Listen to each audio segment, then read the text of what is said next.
The discussion today is going to be, at least in small part, about Russell Westbrook, who's had a disaster of a series, about Kawhi Leonard, who still can't get healthy, about playoff P, Paul George, who has carried this team at the past, couldn't last night. Or maybe it's about James Harden, who everyone likes to point out he's just not as good a playoff player as he has been a regular season player when he's been a league MVP. And I could actually defend James Harden like, look, dude, he's 34 years old. Okay, and he's kind of an old 34. Like Harden famously hasn't been one to super take care of his body. You know, big strip club guy when he was in Houston. Everybody knows that. Matter of fact, one of the reasons the Thunder moved off him when they went to the NBA Finals and then they traded him was, in addition to wanting a huge contract, which he ended up deserving when he was in Oklahoma City during the NBA Finals, which I think they were swept, or it was a gentleman's sweep, I forget, when they played the Miami Heat. Okay. Harden played poorly, and they were upset because he kept going out in Miami. Dude likes to go out. What does that do? Shortens your career. Everybody knows that. But instead of talking about that, why don't we talk about the fact that Luka Doncic's probably the best or second best player in the league? Oh, that's not sexy. Like, look, I get it. It's likely the last Clipper game they'll play at what's called Crypto. Used to be Staples. They open their own place. They have questions in this upcoming offseason. They already re-signed Kawhi. Most people think they'll re-sign Paul George. But maybe they make a move. I don't know. You know, I don't know what you do with Harden. I don't know what you do with Westbrook. I do know that it doesn't feel like that's a championship roster, but the big portion is I've seen them be the best team in the NBA when Kawhi was healthy, but will Kawhi ever be healthy again? These are all reasonable discussions. But the top line should be, holy cow, is Luka good? Right? I mean, well, I actually thought this in watching the game last night. Can you imagine if Luka was from Iowa?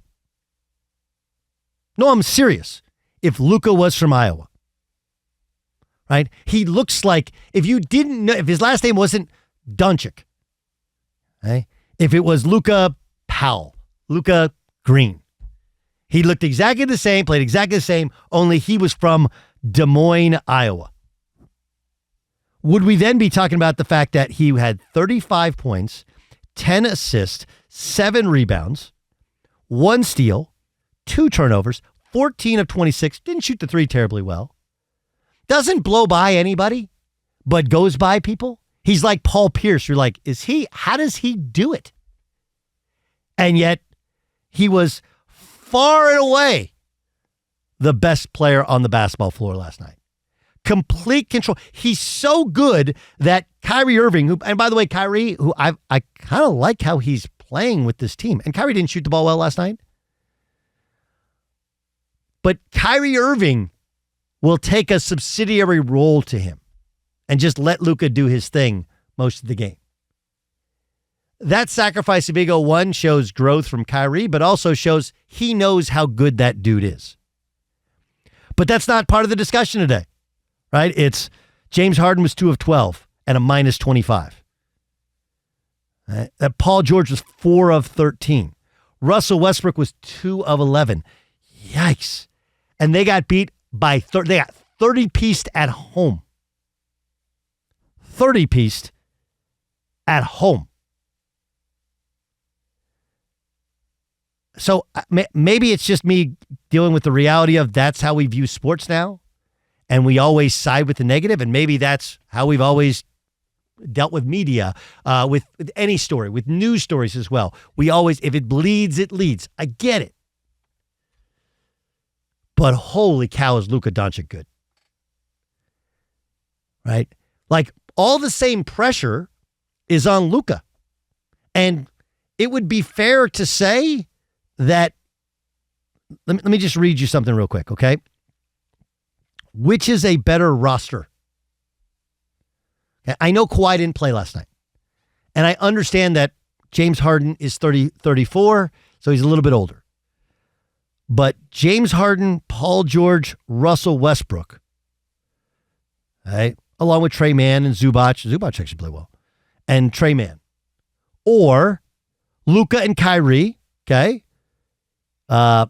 Gafford Derek Jones, PJ Washington, Maxi Kleber, Derek Lively. And Derek Lively, by the way, they should add to Team USA. What a rim roller protector. He's awesome. The point is that if you want to say the Clippers didn't have Kawhi, that's fair. Even without Kawhi, you could make an argument that on paper, their roster is the same as the Clippers. The pressure is the same on Luka Doncic because Luka's team had a commanding 2-1 lead at home, had home court advantage, and Kawhi Leonard's out indefinitely, and they didn't take care of business this past Sunday. And Luka, with all that pressure on the road, just went in and completely annihilated the Clippers. I understand. Our job is to talk about what most people talk about, and most people want to talk about the Clippers and the Clipper curse, and what are they doing with Kawhi ever be the same, and playoff Paul George, and why is James Harden stuck in the playoffs, and Russell Westbrook's washed, and all those other things. But holy cow, is Luka Doncic good. And if he was from Des Moines, Iowa, there wouldn't be any of this negative discussion about him. Let's focus on that. Because a couple of weeks ago we had this discussion. Is America willing to embrace a foreign player as the face of the league? And I would say that, let's make it even more specific. Are they willing to embrace a white foreign player? And my answer is no. And I think it's not only because they're foreign-born and we like our homegrown products, but I also think that within the league, there are a lot of Gilbert Arenas thinkers. In other words, Gilbert Arenas is dumb enough to say it out loud, but I think a lot of players have this resentment towards the fact that the MVPs are foreign-born and that Luka's one of the best players and he's a white foreign-born player. I think there's a big aspect to that. I don't think I disagree with you on Luka. I disagree with you on I don't think. I think Luka. Everybody thinks Luka's legit. If you polled NBA players and you're like, who's the best dude? He's like, not many dudes better than Luka. And I think the same thing would occur with Joker? With Jokic, right? By the way, now we've kind of people have turned on Embiid, right? We had Colin trade Embiid and people talking about Embiid, right? Like, dude, Joel Embiid, I understand that he's naturalized, he's an American citizen, but born in Cameroon, and people act like he stinks and he's amazing. He's just amazing. So, but I think that the story is not about the players and their level of respect. Do all black players respect Joker or Luka because of without the dynamic defense? Probably not. Joker's a lot better defensively than you think he is because he puts his body in the way. He knows how to, without protecting the rim, he protects the rim. And Luka's, again, same thing, uses his body. He's got size. He's not great defensively, but he's not terrible. But I don't think any of this comes from players in the NBA.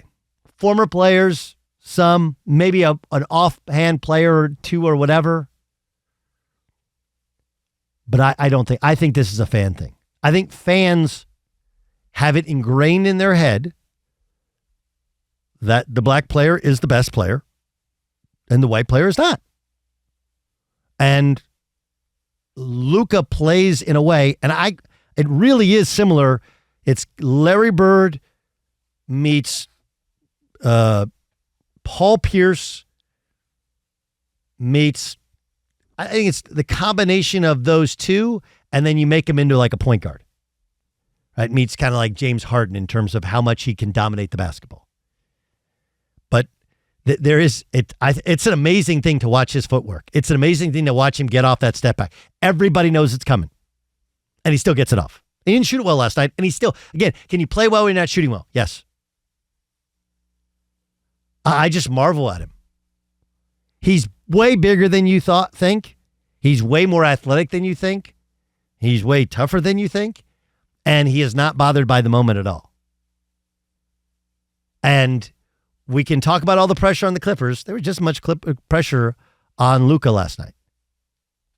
By the way, here's Luka post-game and talking about the defense they played on James Harden.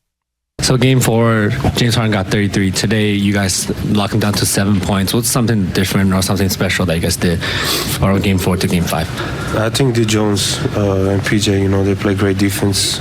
Kyrie was playing great defense, pressuring him the whole time. And like I said, we just locked in, we communicating. We know they're scouting, so we just follow the scouting. Why do you think you guys were able to be so good defensively tonight?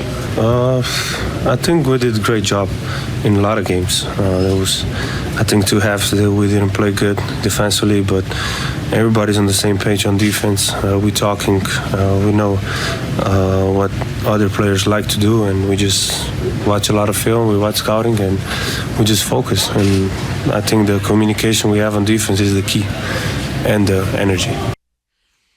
It's amazing. I get it. The Clippers let us down again, and they have a big-time coach. I think Tyronn Lue is as good a coach as there is. They have, on paper, when healthy, a great roster. But if the story last night is the Clippers, you were watching a different game than me. Yes, Monty Blanc. I 100% agree with you. He is so good, Luka Doncic, but I cannot stand how much he whines. I cannot. Like, you are so good. You don't need to do that. There was one play, was it game 4 against the Clippers, and Westbrook had that foul on him, and he whipped around really harsh to sell it. I was like, you're going to break your own arm on your own for being silly, for trying to sell it.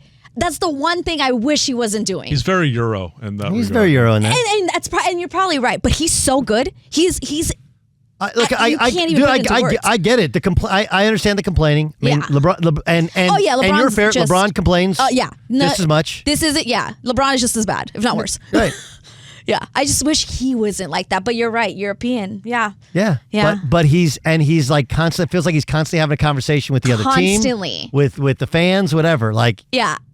That dude's awesome. He's so good. He's so good. And it's an entire experience watching him with the officials, with his teammates. But if you walk away from that game and you want to talk about Westbrook and Harden, it feels like the Laker thing all over again.